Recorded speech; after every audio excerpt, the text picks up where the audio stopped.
Hola, soy la doctora Isabel Villegas Mota, soy pediatra, infectóloga, académica de la Academia Mexicana de Pediatría y actualmente soy jefa de la unidad de enfermedades infecciosas y epidemiología en el Instituto Nacional de Perinatología.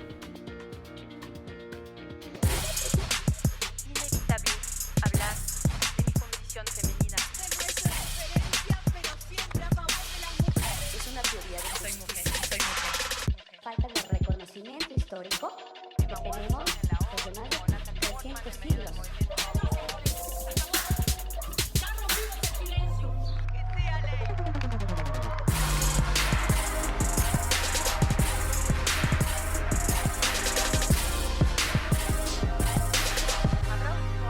Originalmente nacida en el Distrito Federal, ahora Ciudad de México, pero mis papás son de Hidalgo, son de Tulancingo, Hidalgo, de allá es toda mi familia.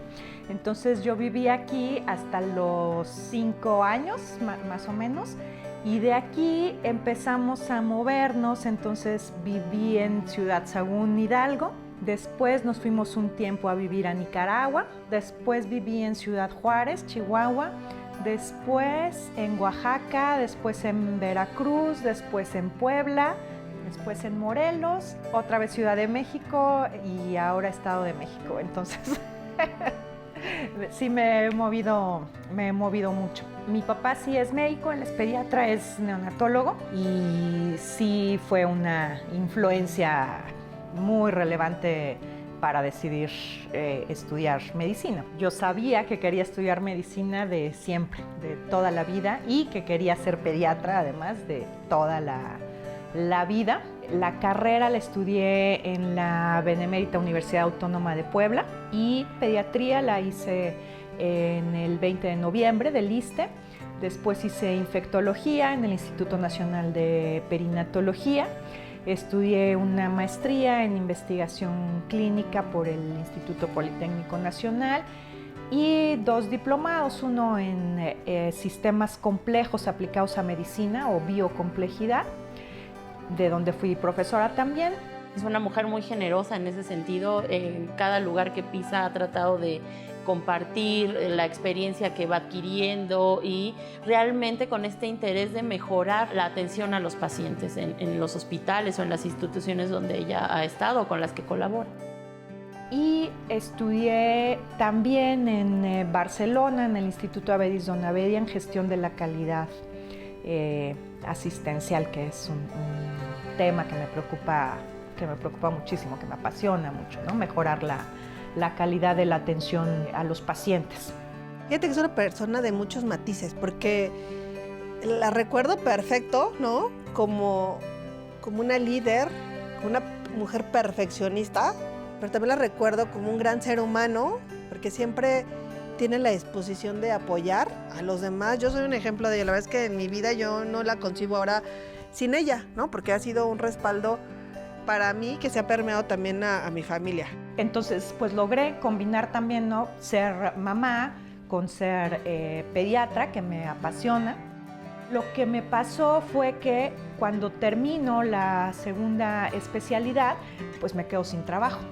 Empiezo a trabajar un poco en el tema de VIH, es la primera pandemia que me toca, después me tocó también influenza y ahora COVID-19.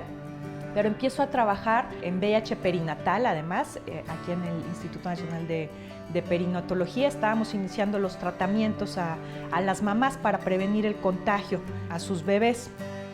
Afortunadamente me invitan a ser directora de servicios médicos a nivel de alcaldía, antes delegaciones, y ahí es donde empiezo a descubrir el cambio, donde empiezo a descubrir el servicio público, la satisfacción que da, lo difícil que es. Descubro que tomar decisiones atrás del escritorio, o lo que los médicos especialistas creemos que es atrás del escritorio, es muy relevante saber tomar esas decisiones y que sean lo mejor para la población y para los pacientes, ¿no? Con sueldos bajos, por supuesto, porque así es un poco el servicio público, con satisfacciones grandes, ciertamente, ¿no? pero ahí descubro que se pueden cambiar las cosas.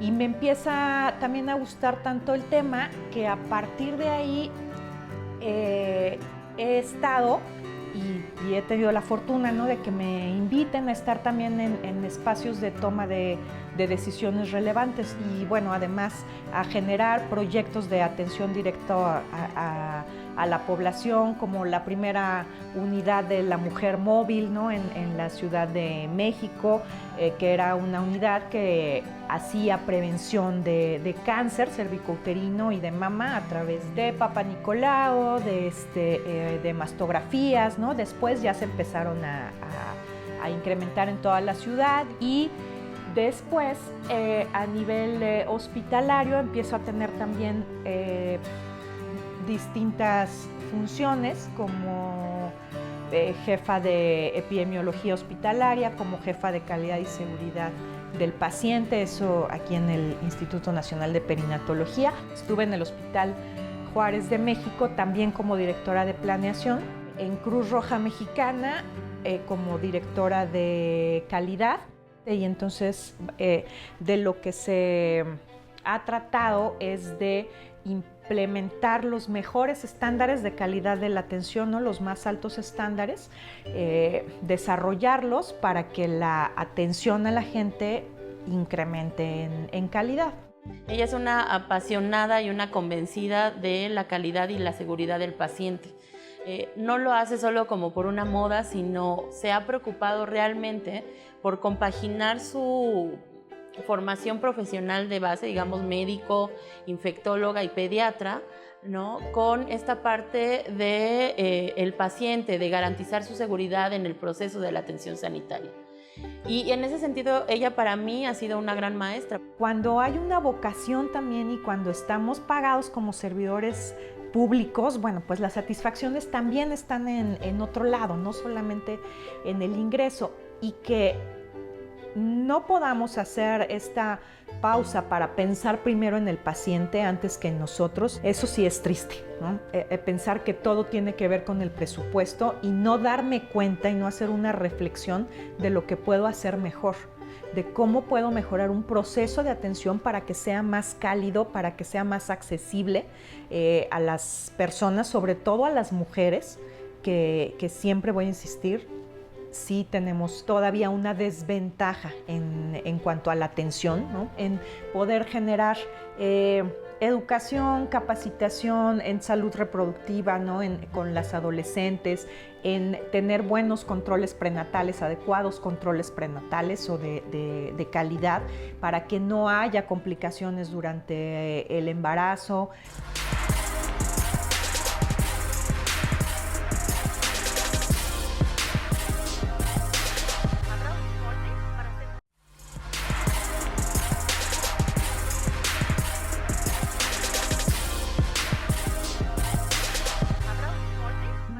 Vemos el embarazo o lo seguimos viendo como algo patológico cuando no lo es, ¿no? Y entonces tratamos a las embarazadas como pacientes. Esto sigue generando hasta la fecha violencia obstétrica que nos es difícil reconocer, pero que es un hecho y que basta con platicar con las pacientes o ser pacientes. Me he hecho favor de dar conferencias de sensibilización en el tema de violencia obstétrica, ¿no? Justo pues para sensibilizar a los médicos y visibilizar este tipo de violencia que creo que también se ha normalizado. Pienso que en razón que eso no es normal, ¿no? Que traten a las mujeres así durante el parto. Ya estaba por cumplir 40 años, me embarazo y trabajaba mucho, entonces viajaba por distintos estados del país y en alguno de estos estados pues empiezo con un sangrado, tengo que atenderme a nivel público, llego al hospital, yo veía a las pacientes embarazadas formadas al rayo de sol, cuidando al niño, ¿no?, o a los otros hijos al mismo tiempo, sin un lugar para sentarse, para tener una espera digna, con las complicaciones que esto puede tener, ¿verdad? Se hinchan los pies, pues están cansadas. A final de cuentas tuve un aborto que fue muy doloroso para mí, ¿verdad? Pero me dejan sin pues prácticamente estaba yo sin zapatos, porque así me había tenido que llevar la ambulancia, sin zapatos, con una bata. Nada más el doctor me dijo, pues ya tiene un bebé muerto. Y pues bueno, pues ni modo, ¿no? Doctora, bye, me tengo que quedar ahí sentada en una banca fría, ¿no? De cemento, en lo que alguien llegaba por mí, algún familiar llegaba por mí, sin mis cosas. Y bueno, eso no es nada a comparación de lo que muchas otras pacientes, o de lo que muchas pacientes pasan todavía en su tránsito por el sistema de salud, que todavía tiene muchas oportunidades de mejora, ¿no? En la parte laboral también trabajamos con organizaciones de personas con discapacidad, ¿no? Entre ellas se llama Vida Independiente, una de ellas, que preside también una persona que se llama Santiago Velázquez, y a quien también la doctora ha apoyado en esta parte de asesoría médica, ya en la parte personal, ¿no?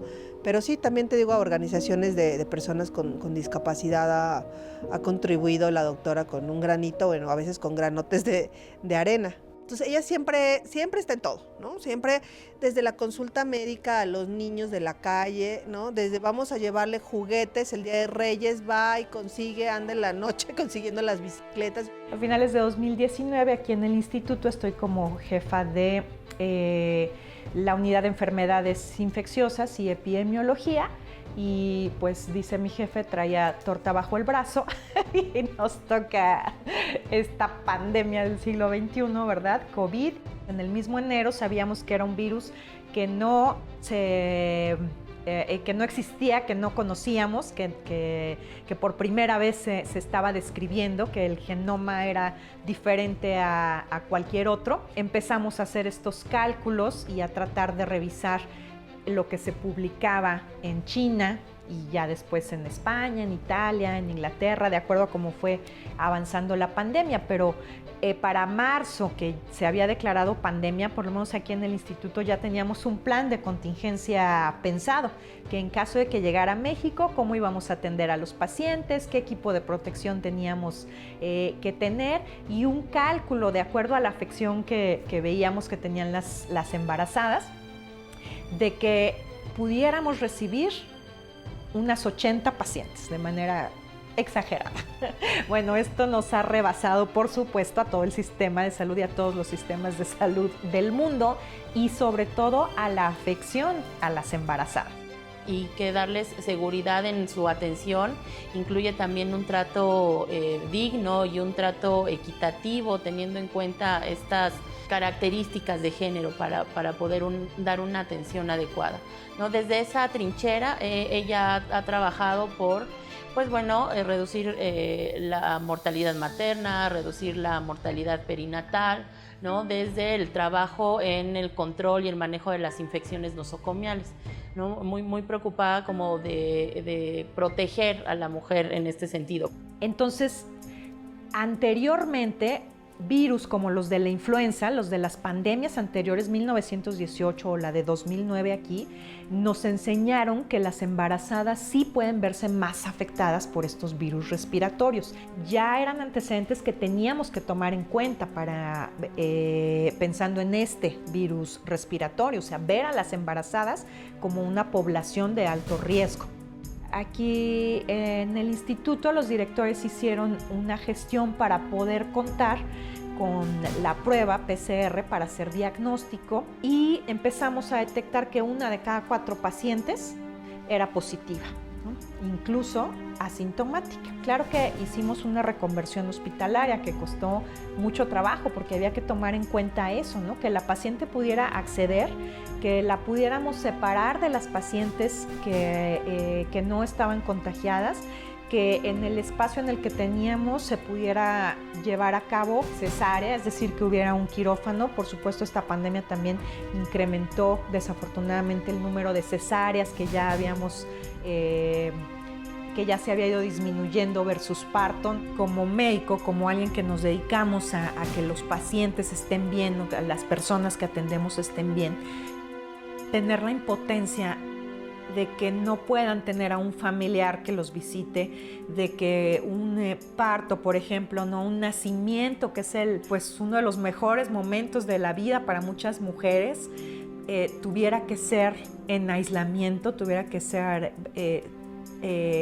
sin alguien a quien apretarle la mano, ¿no? Atendida pues por personas desconocidas con una careta y gogles y cubrebocas. También se genera impotencia, ¿no? Por ver que la paciente la estamos comunicando en el mejor de los casos, pues a través de una videollamada, ¿no? En un momento que, insisto, es relevante para todas las mujeres y pues para todo el recién nacido que está llegando, que está abriéndose paso, ¿no? Decimos que a pesar de COVID, pues la vida se ha abierto paso. Después empezamos a ver, pues, que los recién nacidos también se contagiaban, porque la transmisión al bebé podía ser desde el embarazo y al nacimiento. Pero esto lo hemos ido aprendiendo día a día durante estos casi 2 años que vamos a hacer de pandemia. Entonces nos ha tocado tomar decisiones cambiantes todo el tiempo, siempre tratando de proteger la salud de las pacientes y proteger, por supuesto, también a los trabajadores de la salud.